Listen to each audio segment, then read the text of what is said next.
Hi Newfoundland Labrador, welcome back. Or is it the other way around? Well, I guess you're wondering what I've been at. Well, we'll get to that. But first we're harvesting garlic today. So that has to be done. It's going to start raining any day now. That's what the forecast is saying, but we're 8 weeks into a heat wave. Can you believe that? Let's get on with this garlic. And I'll clean a little bit on the way. I had no end of technological problems. 2 crapped out iPhones. And 1 overheated PC. So now I've got a new laptop. We're back in business.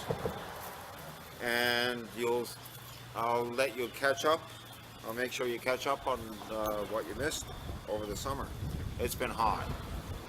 Abnormally hot. And look at this garlic. As a result, some of it had to do with the spacing too and the thing. Come on in for a closer look. Here we are. Looks lovely this year. Lovely.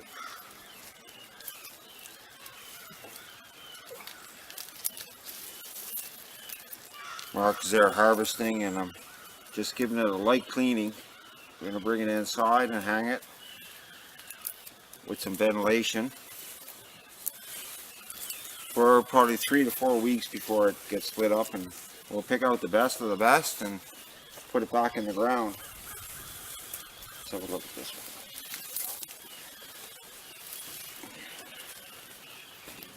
one. Look at that. This is music variety. Good timing now. It was now or never because Monday I think we're going to get into the wet season. It's kind of humid here today, not ideal conditions, but it's a bit of haze that's keeping the sun down and keep the sun off them. Don't want them to cook. I'm just giving them a rough cleaning, pull off the little dead stuff.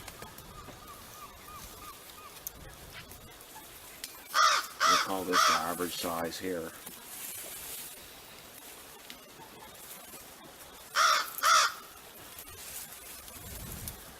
We reduced our number of varieties from 4 to 2 this year. We had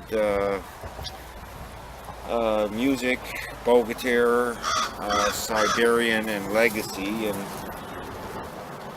both from personal experience and experiences on social media in Newfoundland, that the Music and the Bogatir seem to be the best. So we reduced the number of varieties just because of limited space. We'll see later on the new bed building, or new rows. Actually, it's more of a garden than a raised bed. Some of this to go back in, and we're hoping to try a few more, experiment with a few more varieties, and then let them go to seed, and then we'll have our own variety.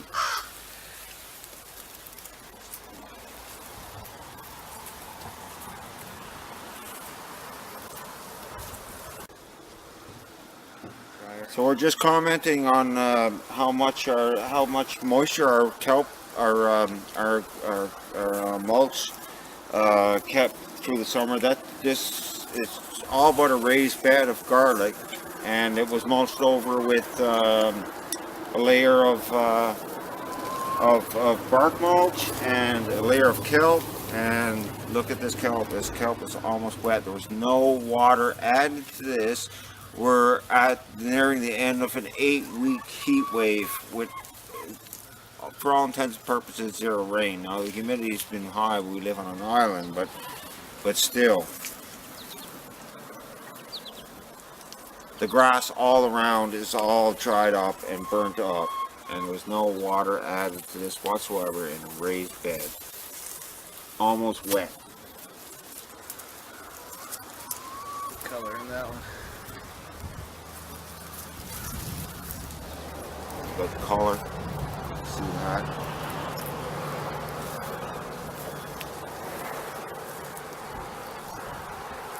This is music again, this variety. We guess we've got a logbook in there. If everything was planted. When you're dealing with hundreds, they can get a little confusing or mixed up. That's why I say, at the end of the day, probably in 5 years down the road, there will only be, let's call it now, for now, Phil's variety. I gotta check this now, see if I'm recording or not. Let's see. Yeah. So this is interesting. Look, this is I let this one go, the scape go on this. I never cut the scape. I was going to plan on letting it go to seed, but I'm not quite ready yet to let things go to seed and make my own variety. But you look at this massive bulb on this, and what it done. This should have been comparable to these other. Like, this is an average size right here. This would have been the average size of this. So you see almost the same size stem, but because I let this go, I never cut the stem. All the energy went into making the flower and the seed, and pulled it from the bulb.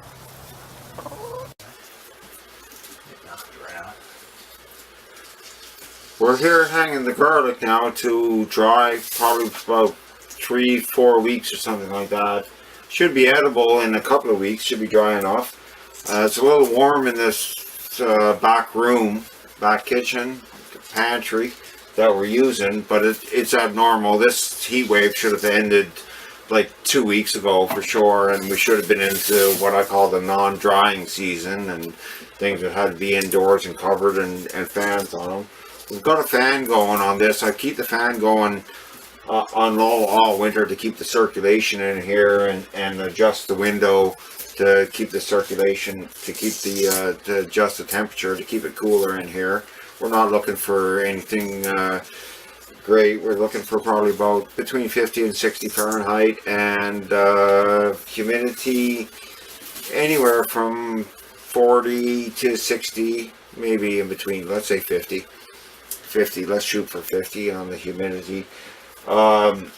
Anything drier and your garlic will dry up, and anything damper, you're asking for mold or other kinds of diseases to get into it. And with respect to the temperature, if it goes too cold, what will happen, the garlic will sprout, and if it's too hot, then your garlic will it'll cook. So keep it in there, the happy medium, and we're going to be hard pressed for space. Even though last year we were looking at about 400 bulbs of garlic between the 4 varieties, this year we're looking at 250 between the 2 varieties, and you can see by the yield we changed. What we changed up, this is probably a little bit, this is average size here. What we changed up was the spacing. We went from a 4-inch to a 6-inch spacing, and we planted back in almost earlier by almost a month. This may even go back in before that, depending on the weather. It should be cured enough to go back in at probably around the 15th, or the well cured actually by the 15th of October, probably even the beginning of October. This will be ready to go back in, but you don't want to put it in too early, because it'll start it'll grow too much and put too much energy into growing before the winter. Okay, here we are. We decided to pull it all today, even though tomorrow was another possibility, but we went ahead and pulled both the bogatir right here, which that's about the average size of those there. Now, but what's more impressive is the music, of course. I knew that was going to be, I was hoping for big things with the music, and yes indeed, did not disappoint.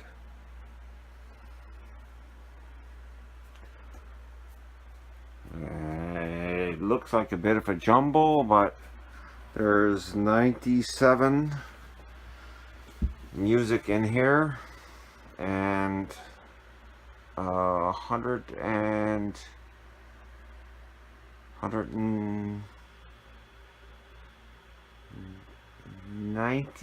I'm gonna say, without consulting the log book.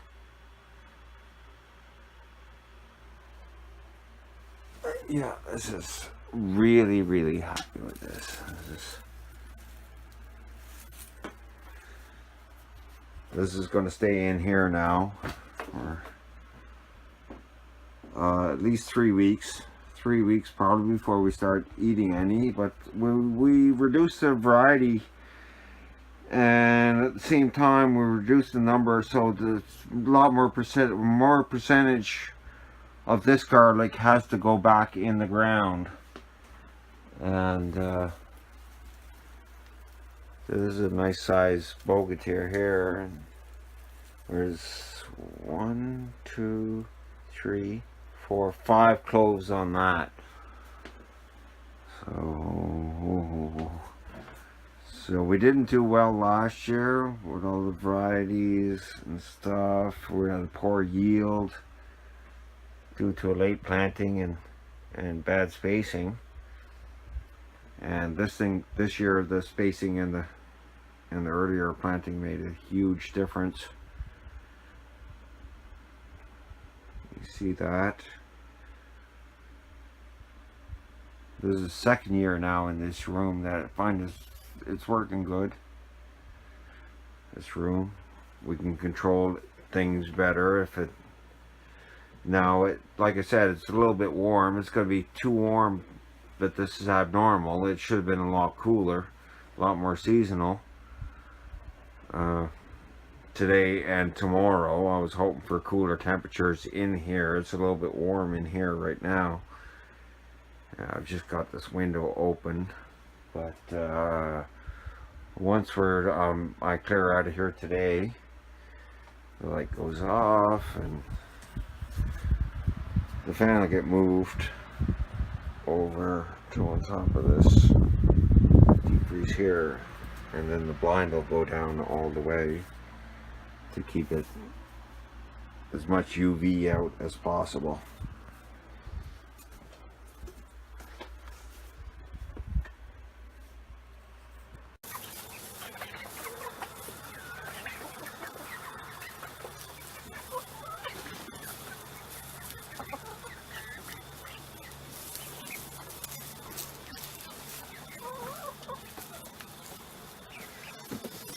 Hi there. I thought I'd close out this video with an apology to Jayde, Julia's older sister. She was featured in the 15 minutes of video that I lost twice. Actually, I lost that video. So this is an apology to Jayde, and to show you some of what you missed. We were with the baby chicks. They were only about a week or 2 weeks old at that time, around the middle of June. And Jayde was learning how to handle them, and she wrote this on her little blackboard for notice by the chicks. Baby chicks, please do not be loved or hold them by their head. Be careful with them. By Jayde. Chicks. So sorry, Jayde, that we had to lose all that. Please come back and we'll shoot some more. Maybe Jayde and Julia can come at the same time. Let's see if we can see some of these birds. Here we go. Come on.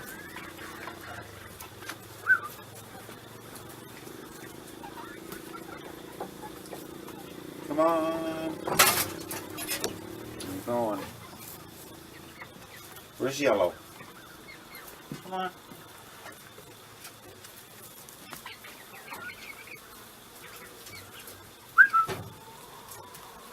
There she is out there running around. They're almost free range. I have quite a bit of room to run around. I'll expand it too.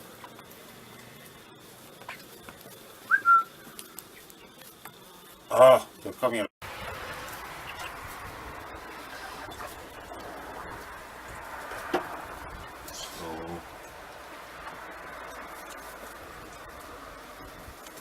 pullets are very tame. We try and raise them that way. It's much more easier to manage. Not so skittish, right? And going off into the bushes. So, but they don't seem to want too much of 15 minutes of fame. There's actually 24 pullets running around here. None of them cared. There just a few minutes ago what it was at. So I'll take the opportunity to show you the Pullet Palace. This is made from 2 IPC toads with the ends cut out from in the appropriate places so that they can fit together. They actually nest together and register into each other. And then there's roosting bars screwed into each side. So there's 4 roosting bars in there that they get up on them and roost for the night. And of course they're in there by themselves, the same as the hens. They all go in by themselves. And this is their pop hole. It's just a flap cut in here and opens like that. So that's some of the things that we've been at that you've missed on video. We might be able to get some of that. Come on. This one's yellow, I call it. Try not to name them, get them too attached to them because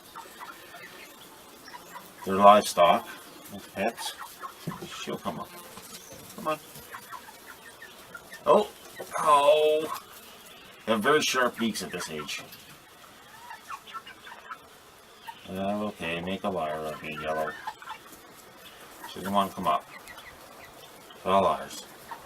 But anyway, thanks for watching, and we'll see you next time around where we have a look at our new garden that's made entirely of compost. Bye now.